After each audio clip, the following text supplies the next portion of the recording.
I'm starting off another compost pile. Basic ingredients, it's arborists or wood chip and brewery waste, so largely spent grain and some hops. The bags that the hops come in, they're quite heavy. I don't know how big they are.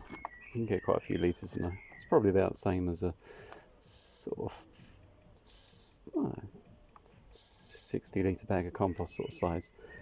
But they're very, very heavy. I think they're probably around about 35, 40 kilos or something like that, because the hops and the grain are very moist, so it's quite saturated when I first pick it up. But what I'm trying to do is basically half wood chip and half brewer's waste. I'm using arborist wood chip, well, what's called arborist wood chip. So this is all the small branches of the trees. There's some twiggy pieces in here. There's some leaves in here as well. And so there's a mix of kind of carbons and sort of higher nitrogen as well. And there's some woodier bits of wood chip as well. It's got a bit more structure. But what I found with this, the wood chip will take longer to compost down than the brewer's waste. So when I add the materials at the moment, I'm adding about 50% nitrogen with the spent grain and the same 50% of the wood chip. But I'll probably, once this pile's kind of active and working, I'll routinely add more kitchen scraps, some sort of garden waste, cardboard, so faster kind of composting materials as well. But I like to have the certain amount of wood chip in there for structure, and it holds a little bit of variation in the heap as well. It keeps sort of air spaces. If you just use fast composting materials, things like shredded newspaper and cardboard and very wet materials, they soon kind of settle down and lose all that airspace and become anaerobic. So with the larger bits of woody material in there, I kind of tend to aerate it less and less as the heap kind of composts down. I've got one of these for aerating. It's from Primrose, and it's basically I think it's about 3 foot long, and it's got these two barbed prongs that fan out when you push it down into the material. So what I'd say is, when I'm initially starting the heap, I'll probably aerate it every few days, or maybe once a week or something like that.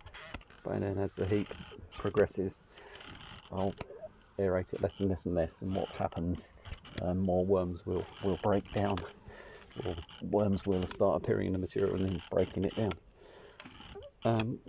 With the spent grain, a lot of people say it can smell quite strongly, but I think that what's happening is they're using it as the bulk of the material without any carbons in it to absorb the excess moisture.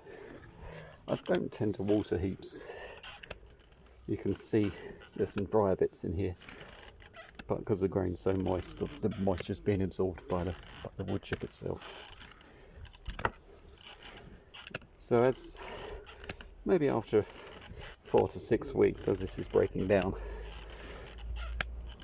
what I don't know, I'll probably, it depends how much material I get.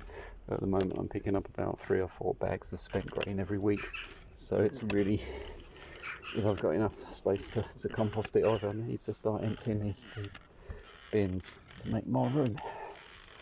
So you can see I've just been aerating that.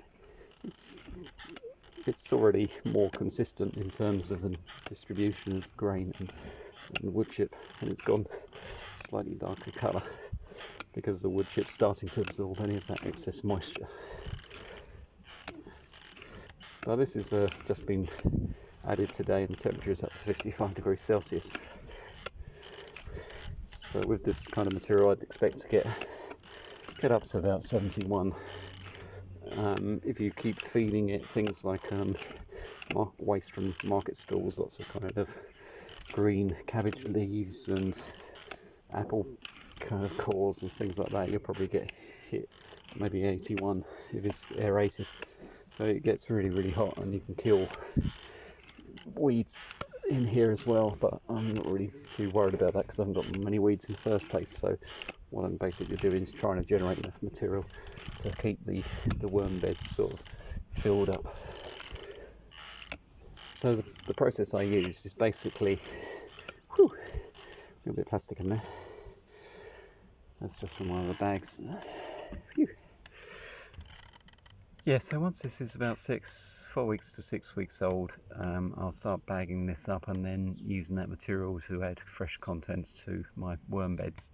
At the moment, it's obviously very hot, so if you added that to a worm bed, it would just any worms nearby would just have to move away.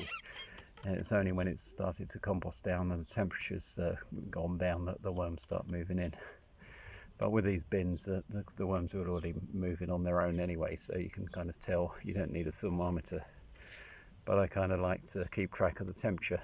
It gives you an idea if there's enough air, if there's enough moisture. If the temperature drops right down, it's either because the material's composted or it's because there's not enough aeration normally. I normally add equal carbons and equal amounts of sort of nitrogen, so the mix is fairly good. These are all down by volume, so obviously the spent grain is very heavy, but a lot of that is moisture anyway, and you need the moisture to kind of hydrate the wood chips, which are quite dry to start with. You'll get compost flies if you do. Basically, I tend to cover up with a layer of cardboard, and that keeps the moisture in it. It holds in the moisture, and it kind of keeps down any odours as well. But yeah, that makes the bulk of the compost materials, and then I'm collecting kind of household kitchen vegetable scraps, and obviously my own vegetable scraps, things like that.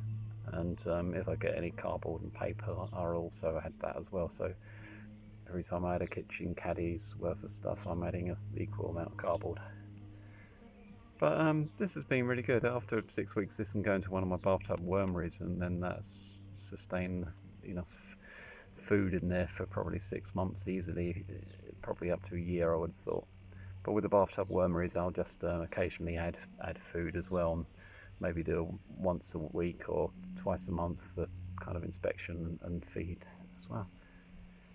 But this is a concrete block bin. It's made out of high density concrete blocks that have been mortared together, and it's into a bank, so the soil's built up on the one side and the back as well, and then it's got soil mounded up onto the other side, so it really holds the heat in. And the lid is just, I don't know if you can see, it's just decking boards. I've got a layer of black floor protect sheet, which is corrugated PVC. I like having the black on the roof because then that absorbs heat as well. And I've also got a layer of insulation. When the bins part fall like that, I normally lay the insulation sheets directly on the material, so I'll kind of rake it up so it's flat, and then put a layer of Cellutex on top. In the winter, I put the insulation on top of the roof, and then the black plastic over the top of that.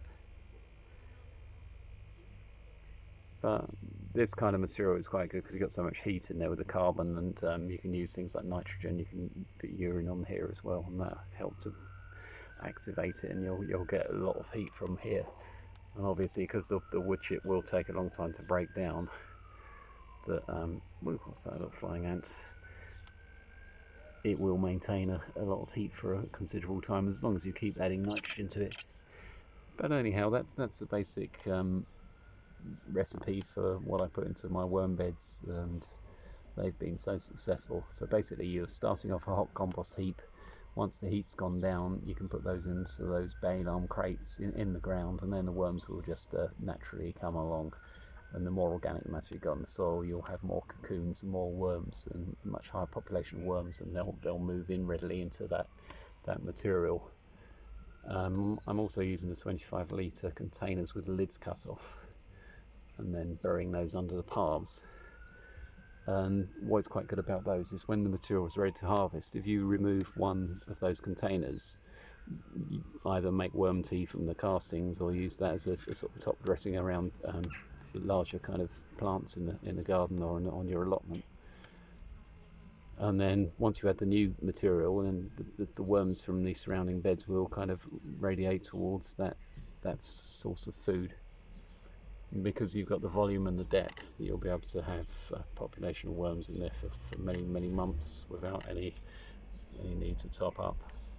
I also cover the worm beds with a thick layer of corrugated cardboard and cotton as well, which is also a food source, but that helps to maintain a kind of slightly cooler, damper environment, reduces evaporation from the heat onto the lids of the beds as well. But yeah, this is quite good. So that's 7 bags of wood chip and 4 bags of spent grain. Next time I fill it up, I'll probably add in maybe another 3 bags of hops and spent grain, and maybe another kind of wood chip. But that just depends on how it's progressing down. But it looks quite good already. And there's the thermometer. These are only cheap. I bought these on eBay. Compost thermometer. It's got the different stages on there: warm, active, and hot. Goes up to 70. I've reached about 81 with this sort of size heap. What is interesting, sometimes in the winter when there's ice on top, it can be 65, 70 degrees actually in the compost bin. So it's gradually climbing up. 40, 45. I think that'll get around about 55. After a couple of days, that'll probably be mid 60s. So that's 50 at the moment, and it's probably stop at about 55. Yeah, it's pretty good. What is it? That is, yeah, 50, 54. So quite a large volume already.